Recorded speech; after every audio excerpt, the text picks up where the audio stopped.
Welcome to Strip Cover Lit, where we squeeze the bigger picture of literature. I'm Adrian Ford, and we're here for another poetry discussion. This poetry discussion coming to us from Charles Bukowski in The Pleasures of the Damned. The poem in question, known as Batting Slump. The sun slides down through the shades. I have a pair of black shoes and a pair of brown shoes. I can hardly remember the girls of my youth. There is numb blood pulsing through the falcon, and the hyena, and the pimp, and there's no escaping this unreasonable sorrow. There's crabgrass, and razor wire, and the snoring of my cat. There are lifeguards sitting in the canvas back chairs, with salt rotting under their toenails. There's the hunter, with eyes like rose petals. Sorrow, yes, it pulls at me. I don't know why. Avenues of despair slide into my ears. The worms won't sing. The babe swings again, missing the 3-2 pitch, twisting around himself, leaning over his whiskey gut. Cows give milk. Dentists pull teeth. Thermometers work. I can sing the blues. It doesn't cost a dime.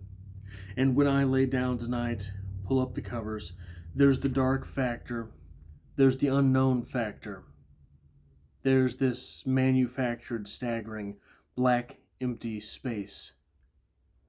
I gotta hit one out of here pretty soon.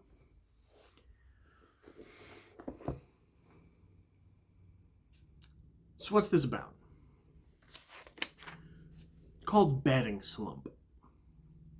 What is a batting slump? A batting slump is pictured, if you will, in this poem as the babe steps up to the plate and misses on the 3-2 pitch. 3 balls, 2 strikes, strikes out swinging. A batting slump is when an inordinate amount of time passes between hits in a baseball season for a batter. Batting slump. Just like anything would go through a slump. What is meaningful about batting slump here? Baseball players are often called the boys of summer. This is about that summertime sadness. You hear a lot about seasonal depression anymore, and oftentimes, most times, it seems to be winter related.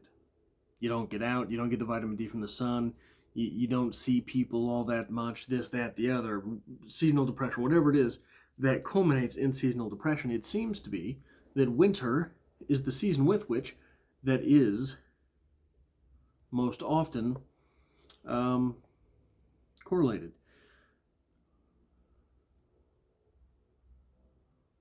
But wouldn't depression that hits in the spring be springtime depression?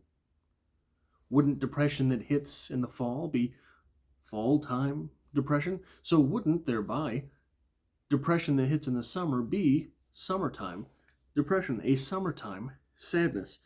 Got that summertime sadness. I don't remember which video it was on this channel, but I relayed that I hate the sound of cicadas. Hate it, can't stand it. From the Midwest. I don't know if they're everywhere. I don't know if they're all over like they are here. But that sound of cicadas in the summer always reminded me of death for some reason. Don't know why. Can't explain it, but for me, always reminded me of death. Always reminded me, in particular, of the apocalypse. Don't know why. Except that I related those cicada cries with the onset of night in late summer. Summer for a child, I think, is multifaceted. I think that there is no shortage of reasons where children would like to be at school. We had one of those reasons, this is here in 2022, one of those reasons belabored the past couple of years, that if a child is abused at home, then that escape to school is extremely useful for him or her. So someone is apparently driving a lawnmower as an automobile outside. Anyway, so Jesus Christ.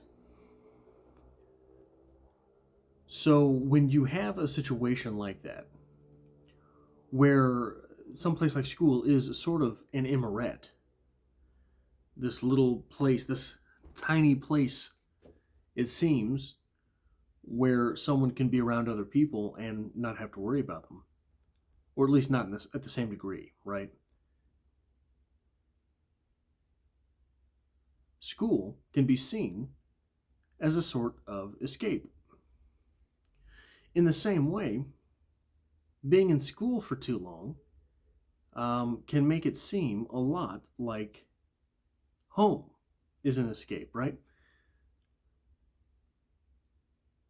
So for me, that feeling of summertime sadness often happens at the end of summer, as summer is drawing along. And I think that it's that way for almost anyone who's going through any one thing for too long. You get stagnant. I relay that because of this.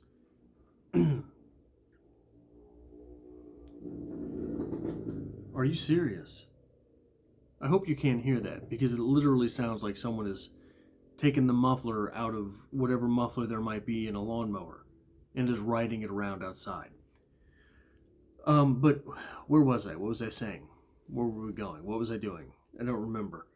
I'm sundowning. Anyway, so what I was talking about, I think, was that the prolonged exposure to anything becomes something which reminds someone, it reminds the individual. Exposure to anything for too prolonged a period feels like a slump.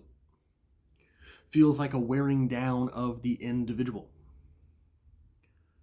For me, it is late summer where I get those feelings. Late summer with the days drawing on and the season coming to a close. And when I was a child, obviously, the looming promise, specter of school returning.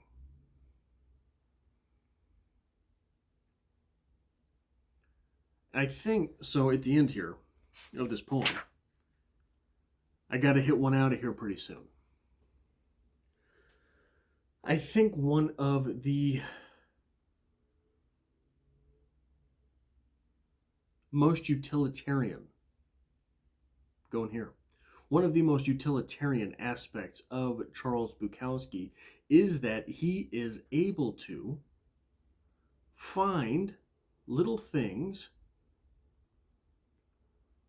that are universal, but maybe not too many people have really put into words. Maybe not too many people have really communicated that feeling of drudgery, no matter what the season, right? Here, we're picking on summer.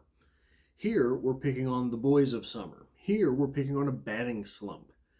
I've got to hit one out of here pretty soon. Here, we're talking about it in this facet, but I don't think that this summertime sadness is all that particular to Bukowski, nor do I think that the summertime is all that particular to this emotion in Bukowski. I think that what he's relaying here, so we get this cows give milk, dentists pull teeth, thermometers work.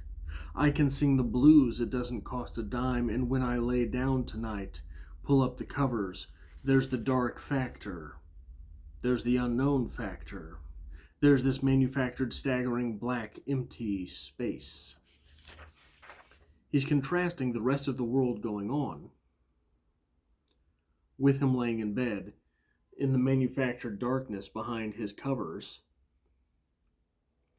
So he's laying there in darkness that he has imposed, and the rest of the world goes on. But he's stuck. He's not going anywhere.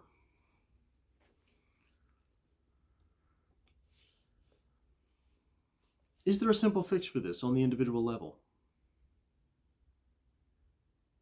Is there something to be done, such as writing a poem? Writing a poem is not something I think that is all that particularly confined to the practice of writers. There are no shortage of people who say, oh, where was this that I read recently? I think it was it was in Cathedral. The short story Cathedral by Raymond Carver. He talks about, the main character talks about his wife writing a poem after major events in her life. That's not particularly, it's become less fashionable, I would concede, but I don't think that that is all that unheard of a character quirk.